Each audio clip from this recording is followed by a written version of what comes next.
Now, for the last year, our Paris correspondent Andrew Harding has been investigating the gangs who operate on the north coast of France and orchestrate migrants crossing to the UK in small boats. Well, this evening, he lifts the veil on how the smuggling gangs work, both across Europe and here in the UK.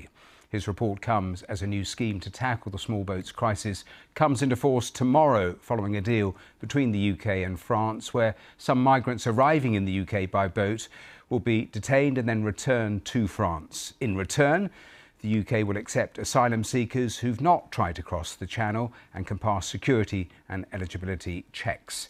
The Home Secretary has declined to put a figure on how many migrants will be returned under this new scheme. Up to last month, more than 25,000 people had crossed the Channel, almost 50% higher than the same point last year. So let's start this hour with Andrew's exclusive report. We're undercover with the people smugglers in their forest hideout. We've spent the last year tracking one criminal gang, a gang responsible for at least a dozen deaths in the Channel. We filmed them secretly near the French coast. We followed them and their passengers as they play hide and seek with the police. And we followed the money all the way to Birmingham to expose the gang's international network. Excuse me, sir, we're from BBC News. We know you are linked to a people smuggling gang.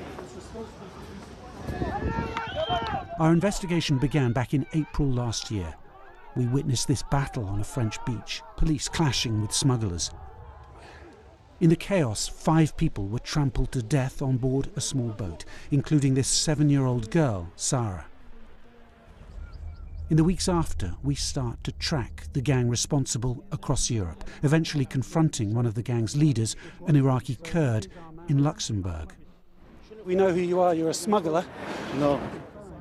But he leaves, and although we promptly inform the French authorities, they tell us they've been unable to find him anywhere in Europe. We are playing chess, but they are always one step ahead of us. These people quickly vanish. So we start digging deeper into the gang's operations in northern France and beyond. Identifying other gang members from our own footage of that night on the beach when Sarah died. What happened? Then tracking them on social media where they seem to flaunt their wealth. We then confirm their identities with families who've paid the gang and learn that some of the smugglers have even crossed by small boat to the UK themselves, posing as asylum seekers.